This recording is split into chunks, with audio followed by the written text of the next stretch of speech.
रामकृष्ण हरी मंडळी, आपल्या या भक्तिमय वातावरणात मराठी भक्ती या यूट्यूब चॅनेलमध्ये आपले मनापासून स्वागत आहे।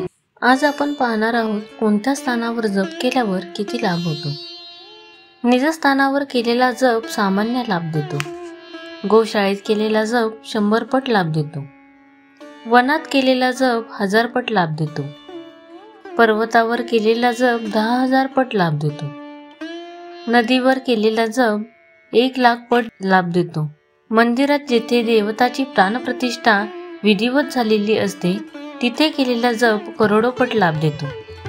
प्राणप्रतिष्ठित शिवलिंग किंवा एकलिंगाजवळ केलेला जप अनंतपट लाभ देतो। जगदंबा मातेजवळ किंवा शक्तिपीठात केलेला जप शीघ्रातिशीघ्र लाभ देतो।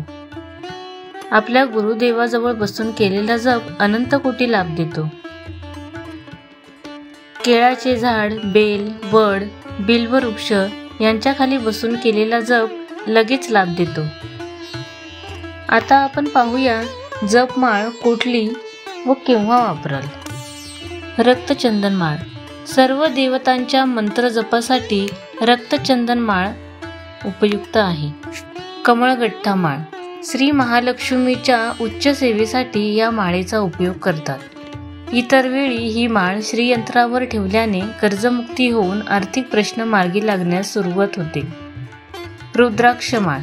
ही माळ धारण केल्यास सर्व प्रकारच्या वाईट शक्तींपासून संरक्षण होते। तसेच या माळेवर जप केल्याने अधिक पटीने फळ मिळते। हृदयविकाराच्या व्यक्तीने ही माळ गळ्यात धारण केल्यास नक्कीच फायदा होतो। स्फटिक माळ।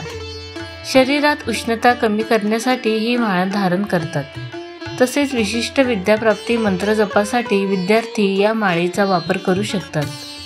तुळशी माळ व वैजंती माळ। भगवान श्री विष्णूचे सर्व प्रकारचे मंत्र तसेच श्री लक्ष्मी मातेच्या मंत्राचा जप करण्याकरता या माळेचा उपयोग करतात। गोमुखी माळेवर मंत्र जप करताना ती माळ इतरांच्या दृष्टीस पडू नये म्हणून गोमुखीचा वापर करावा।